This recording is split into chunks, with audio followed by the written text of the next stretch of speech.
অভিশপ্ত শিব মন্দির কাল্পনিক গল্প। রতিবাটি কাশীনাথপুর কালীপাহাড়ি এলাকাটি একসময় ছিল ব্যস্ত শিল্পাঞ্চল, কলিয়ারি আর কারখানার কোলাহলে ভরা। কিন্তু সময়ের সাথে সাথে সেই ব্যস্ততা ম্লান হয়ে এসেছে। এলাকাটি এখন প্রায় পরিত্যক্ত। চারদিকে ধ্বংসাবশেষ, ধুলোমাখা বাতাস, অবৈধ কয়লা খাদান আর ধসে পড়া খেলার মাঠ জমি, আর মাঝে মাঝে কোনো পুরনো যন্ত্রপাতির চিৎকার। এই এলাকায় এক প্রাচীন শিব মন্দির ছিল, নাম ছিল ভাটাস কোম্পানির মন্দির, যা এখন কেবল ভগ্নাবশেষে পরিণত হয়েছে।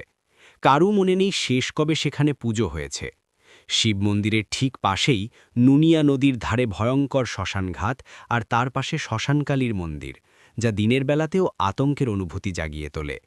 শোনা যায় রাতের বেলায় শ্মশানঘাটে অশুভ কিছু দেখা যায়, আর দূর থেকে ভেসে আসে অদ্ভুত সব কণ্ঠস্বর। কয়েকদিন আগে রাত্রিকালীন শিফটে কাজ করছিল কিছু শ্রমিক।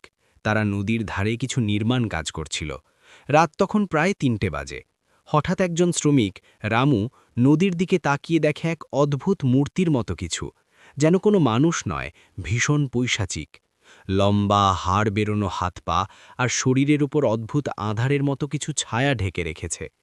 রামু একা নয়, তার সঙ্গে থাকা অন্যান্য শ্রমিকরাও সেই দৃশ্য দেখে আতঙ্কিত হয়ে পড়ে। তাদের মধ্যে একজন চিৎকার করে ওঠে, ওইটা কি, মানুষ নাকি দানব? কেউ সাহস করে এগোতে চায়নি। সেই মূর্তিটা ধীরে ধীরে নদীর পাশে থাকা শ্মশান ঘাটের দিকে এগিয়ে যাচ্ছিল। তারপর হঠাৎ করে অদৃশ্য হয়ে যায়। সবাই চুপ হয়ে যায়, যেন এক অদ্ভুত আতঙ্ক তাদের পেয়ে বসেছে। দুদিন পর আবার সেই রহস্যময় রাত। রামু তার রাতের ডিউটি শেষ করে বাড়ি ফিরছিল। রাত তখন ঠিক ২টো। রাস্তার একপাশে শ্মশানঘাটের কাছাকাছি পৌঁছে হঠাৎ আবার সেই অদ্ভুত মূর্তিটিকে দেখতে পায়। এবার সে নিজেই তার পিছু নেয়। রামু দেখতে পায় সেই মানুষটা শ্মশানের দিকে যাচ্ছে।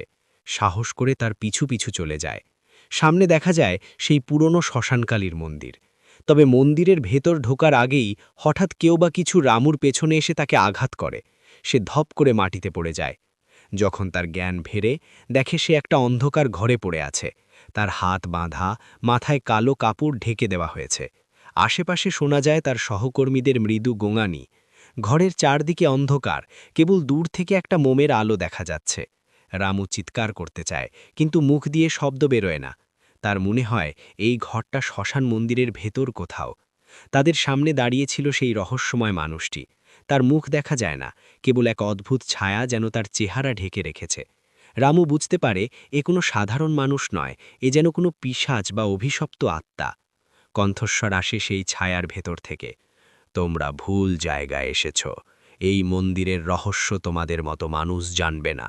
যারা এখানে আসে তারা ফিরে যায় না।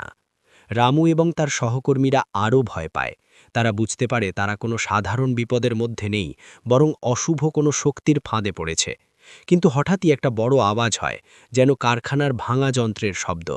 ঘরের দরজা হঠাৎ করেই খোলে এবং ভেতরে আলো ছড়িয়ে পড়ে। রামু দেখে সেই পিশাচাকৃতির মানুষটি হঠাৎ করে ঝলসে যাচ্ছে, তার শরীর যেন ধীরে ধীরে গলে যাচ্ছে। রামু ও তার সহকর্মীরা কোনোভাবে নিজেদের বাঁধন খুলে পালিয়ে যায়। শ্মশানের বাইরে এসে তারা দেখতে পায় দূর থেকে সেই ভয়ঙ্কর ছায়ামূর্তি একবার তাদের দিকে তাকায়, তারপর অদৃশ্য হয়ে যায়। তারা বুঝতে পারে এই মন্দিরের ভেতরে কোনো অভিশাপ লুকিয়ে আছে, যা শতাব্দীর পর শতাব্দী ধরে এখানকার মানুষের আতঙ্কের কারণ। কিন্তু সেই রাতের পর আর কেউ কখনো সেই শ্মশানের ধারে যায়নি, কারণ সবাই জানে যে একবার সেখানে যায় সে আর জীবিত ফিরে আসে না। On the route of